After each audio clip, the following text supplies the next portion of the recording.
This podcast is sponsored by BetterHelp. We may be a comic duo, but we take mental health very serious. BetterHelp is the world's largest therapy service and is completely online. BetterHelp is a network with over 30,000 licensed and experienced therapists who can help you with a wide range of issues. To get started, answer a few questions, and BetterHelp can match you with the right therapist from their network. You can message your therapist at any time and schedule live sessions when it's convenient for you. If your therapist isn't the right fit for any reason, you can switch to a new therapist at no additional charge.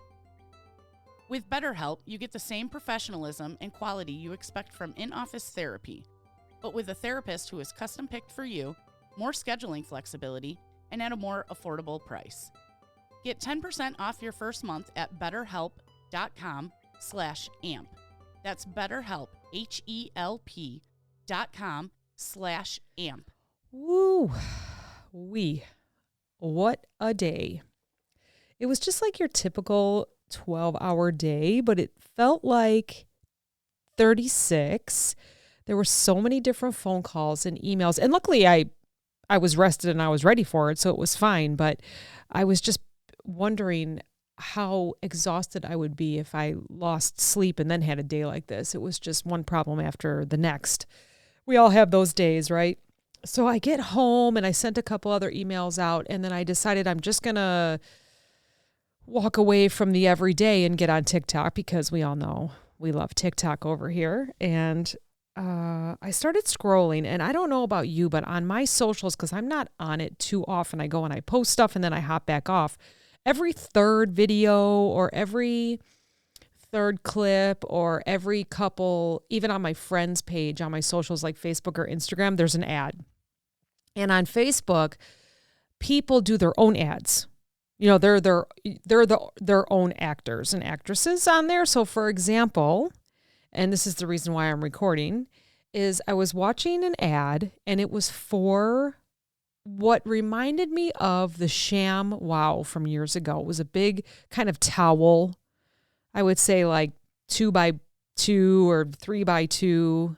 And they picture an SUV, and it was a husband and a wife. And the wife was pouring water on the hood of the SUV, and the husband was taking this towel and just kind of laying it and pulling it down the SUV's hood, and it was soaking up all the water immediately.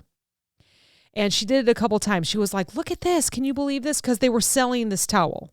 Okay, so hopefully you got that pictured. And so the husband was really focusing on this towel, and he just couldn't believe how much moisture it sucked up, right? The one thing that caught me, I don't even know why I watched the whole thing, maybe because I was intrigued by the towel. And what these ads do is they want you to go click their link, because then they get the kickback. The people that are doing the ads get the kickback, and then you go buy the towel, and then hopefully it's something that works, and then you go do an ad for it, and it just keeps going on, and then everybody makes money. The one thing that got me, and of course I started doing research, was that the husband's concentrating on this towel. She maybe twice or three times poured water on it on the hood of the vehicle, and he would use the towel, and he would say, "Wow." And he was just really like so intrigued with this towel. And towards the end of the video, she said, "I did good, huh?" And I don't know why that caught me, but I immediately thought, oh no, she is looking for validation or connection or some type of communication there. And right away I started doing research, like, why would someone do that, right? I feel like the simple phrase of "I did good, huh?" it carries a surprising amount of depth depending on the context. So it's not just about a gift or an action. I feel like it's a glimpse into how we seek connection and validation from those we care about. So I just kind of want to unpack this a little bit and talk about it. This won't be long, but it is kind of interesting. So what exactly does "I did good, huh?" What does it mean? So it might seem straightforward. You know, she might just be asking like, "I did good, huh? I found this for you. We're doing this ad together." Who knows, right? I'm just going to layer it a little bit. Is it layered with emotion? Is it some sort of relational nuance? Is it, I don't know. Here's the possible interpretations of what I was thinking. And of course, you come up with your own as well. and we'll just speak on wife and husband, okay? Because I feel like that was what the video was, so that's just how I'm going to use it. This can be friends, this can be anything, and we'll talk through all of that. Is she seeking affirmation? Is the wife maybe wanting validation that their effort or thoughtfulness was noticed and appreciated? Was she noticing that his emotion was so much into this towel that maybe she hadn't seen emotion from him in a while and thought, I want some of that? Maybe. Does it reflect a natural desire to feel valued, especially when giving something meaningful? Like she, even though it was an ad, she probably looked through maybe a bunch of different things that she could sell on their TikTok, maybe. I don't know how that works because we don't do it yet. But maybe she looked through a whole bunch and thought, oh, my husband is going to love this. Let me do this and we'll run an ad and we'll show people how much he loves it. So is it just a natural desire to feel valued that she did the work and found something that he really liked? It's not always about insecurity, but sometimes it's a proud moment. The giver, like the wife, could be excited and inviting her husband to share in the joy of her doing this work, finding this item, and then they can enjoy it together. Maybe she wasn't feeling completely validated because all of his attention was on the towel. Maybe she was testing the waters. Maybe she was unsure of his feelings. Maybe he is someone, I thought he looked pretty impressed by it, but maybe, obviously she knows him better. I'm going to say not obviously, but I feel like she would know him a lot more than me just watching a 15-second ad. So the question might be a gentle way to gauge his reaction.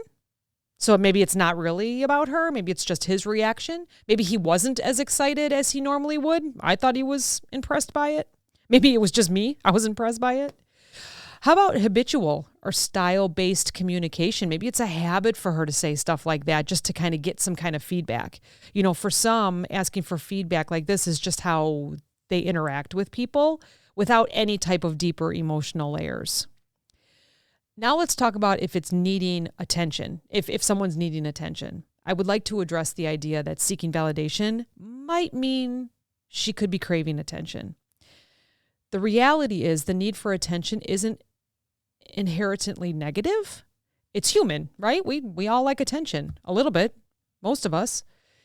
And so here's why someone might phrase it that way if they're needing attention. Maybe, and I mean, this sounds silly because I'm basing it on an ad, but it really did bring up some good thoughts in my brain about it. So desire for connection. Sharing a moment of pride or success that can foster emotional closeness. This could be about celebrating something together. I know we're just talking about a towel, but bear with me here. How about past experiences? If someone has felt unappreciated in the past, they might seek reassurance more directly. And obviously, again, 15-second ad, we do not know their background. I'm just basing it on her 4 or 5 words. Love language alignment. So maybe verbal affirmations might be their love language. So hearing, yeah, you did great, that could mean everything to her. Self-worth validation. In some cases, people link their worth to how others respond to their efforts, leading them to look for external acknowledgement. I mean, personally, I think she did great. That was a great pick. I was impressed by the towel. Was he impressed by the towel? Did she need to hear that he was impressed by the towel and that she did good? Maybe. And that's okay. Because you know what? We're human. Cultural or gender conditioning. So societal norms sometimes encourage women in particular to seek approval or downplay their success. So this could subtly influence how we or women phrase their excitement. And that's an example. So why it matters mentally and emotionally. Let's just quickly connect on that. This small moment highlights an essential human need. She wants to feel seen, valued, appreciated. It doesn't necessarily point to insecurity. It's often about emotional connection because that's how women are. That's how many women are. If the behavior is consistent, it might be worth asking if she feels genuinely acknowledged in her relationship. Now, I am using she just because of the ad that I shared, the example of the ad that I shared, but this could be for anyone. It's also a great starting point for exploring broader themes like how love languages shape communication or how anxiety can influence relationship dynamics. That's why we're here, right? Anxiety. Just a couple takeaways. How we give and receive validation in relationships. Give and receive.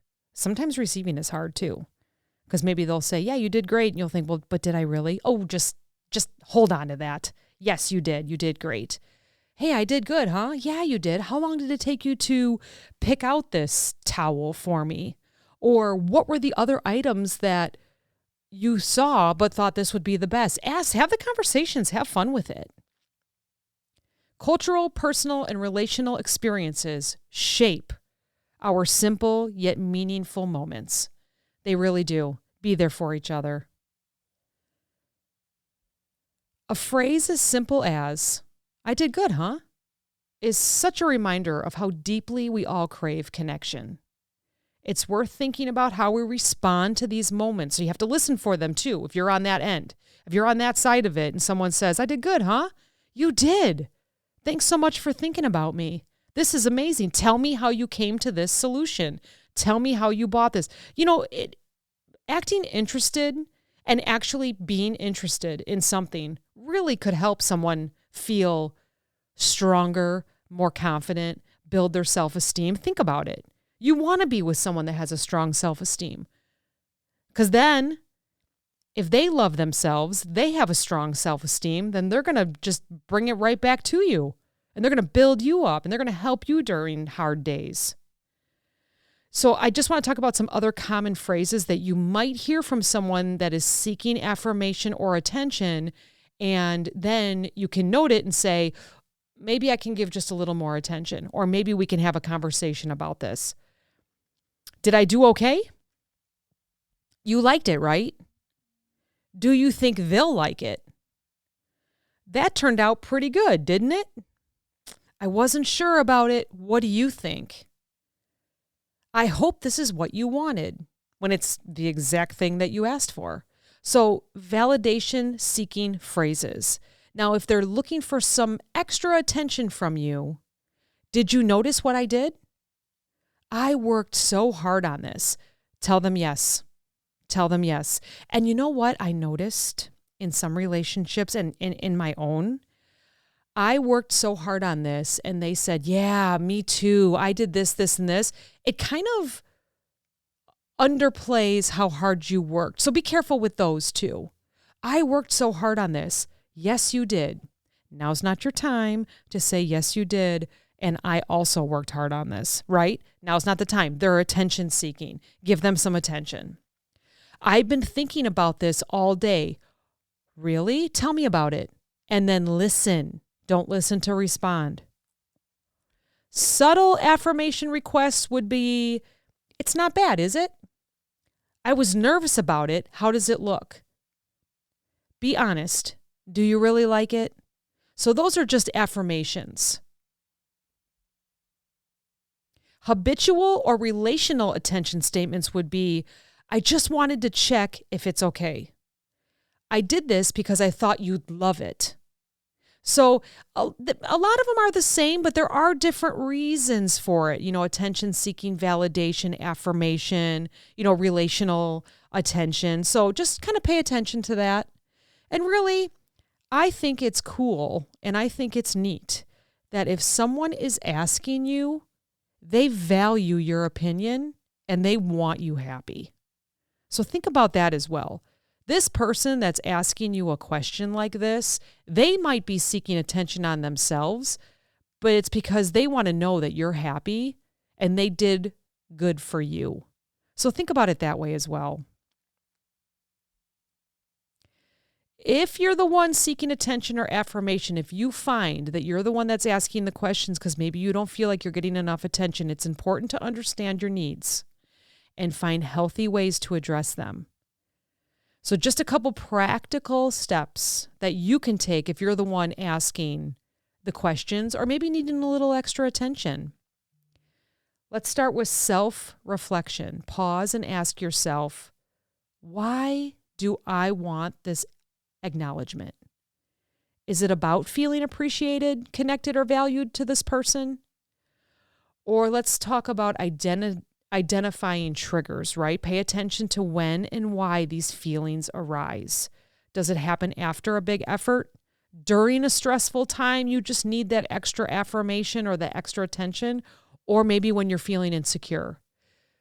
You probably want to identify that and then tell your partner or tell whoever you're talking to, hey, I'm feeling a little insecure today. Can you just tell me is this plan okay? Or what are you thinking? And hopefully you're with someone that gets you, understands you, and is there for you and gives you some positive feedback. Communicate directly. Don't be dropping hints. Try being upfront if you're comfortable with the person that you're talking to. For example, you can say, I'm really proud of this and would love to hear your thoughts. Make sure I say this all the time. Make sure it's someone you trust. Or how about, I worked hard on this and it would mean a lot to me if you noticed and validated it or gave me your feedback on it. Share your feelings. Don't be afraid to share your feelings. Let the other person know you're seeking connection and not just praise. You want to connect on their level. Validate yourself. That's really where it starts, I feel. Validating yourself. Celebrate your wins. Like say out loud, I did a great job. I love when I'm with people that I work with and they'll send me a picture or they send me a quick text and they say, look what I did. Or today I got blood, sweat, and tears. Check this out. And it was a picture and I was like, wow, amazing. They were celebrating their own wins and then also wanted to share it with me. Reframe your self-talk. Shift from seeking external validation to internal recognition. What do you think about you? Instead of, do you like this? Say to yourself, I like this because I worked hard on it. Or I liked this because I thought that was the coolest thing that I could buy to do this ad, right? We'll go back to the ad. Practice gratitude. Reflect on what you accomplished and how it aligns with your values. I feel like validating yourself is number one. You did it. I did a great job. I worked that. This was completed because I worked on it. Be proud of yourself. Strengthen your emotional awareness. Check in with your needs. Ask, is this about connection, confidence, or is it about something else? What's happening? Stay connected to yourself. Understand your needs and then have them guide your actions. Explore your love languages. If affirmation is your love language, let those close to you know that it's meaningful to you. Whatever your love language is, you might have to do some research on that. You might have to speak to someone else, maybe a professional, and say, here, every time this happens, this is how I feel. How do I fix it? How do I connect with this person? You can create connection without seeking attention. You can focus on others, compliment or affirm the people around you. It builds a mutual positivity and it lessens the need for affirmation because everyone knows that we're all on the same level. We're positively working towards the same goal. Spend quality time connecting without making it about your needs. And then when you do need something, here's hoping that these people are going to be there for you. Balance attention seeking with giving. So share and joy. Celebrate others' achievements. I feel like this is good because when you celebrate others' achievements, you are being a role model for them to learn how to celebrate yours and others. You're showing them, with words that you say, with thankfulness, you're celebrating others and then you're showing them how they can do it as well. This can create that reciprocal appreciation. Give without expectation. So put effort into things because they matter to you. Oh, that's big. I'm going to say that again. Put effort into things because they matter to you, not to anyone else, and not just for the acknowledgement. Be proud of what you do, even if you don't get a thank you, because you did it for you. You put the effort in because it matters to you to put the effort in. Eventually, you're going to build confidence over time. So set your personal goals. Focus on achieving things for your satisfaction rather than external praise. Celebrate your progress. Reward yourself for effort, not just outcomes, right? So even if there's a fail at the end, you still did a whole bunch of work before that. Reward yourself and celebrate yourself for all that hard work. And then lastly, seek deeper validation. Discuss your needs openly. In close relationships, let others know when you need encouragement or acknowledgement. Just a couple weeks ago, we were only goofing around, but I am still recovering from surgery, but I still kind of ended up sweeping the floors and all that. And my husband came home and I said, "Does the house feel clean?" He was like, "Yeah." And I'm like, "I just spent 2 hours cleaning. Please tell me that the house feels clean." And he could tell that I needed some kind of encouragement, knowing that I'm slow moving right now. And he said, "Oh, you know what? Now that I had a second look, it really does look great." He just knew that I needed that. If there are some deeper insecurities, seek a therapist, seek a life coach. They can help you unpack and address those feelings. That way you can talk with others in your close relationships and you can understand how to get what you need. So seeking attention, it's not bad. It's human, right? We all love attention. I feel most of us, I should say, love attention. The key is to understand your need and find a balanced, healthy way to fulfill it while strengthening self-assurance and connection. We all want to feel connected. We all want to celebrate each other. Sometimes we just need to say a few things like, "I did good, huh?" So that your husband or spouse or partner or whoever you're in a close relationship with says, "Heck yeah, you did." We all just want to hear that, don't we? All right, thanks for listening. Talk to you next time.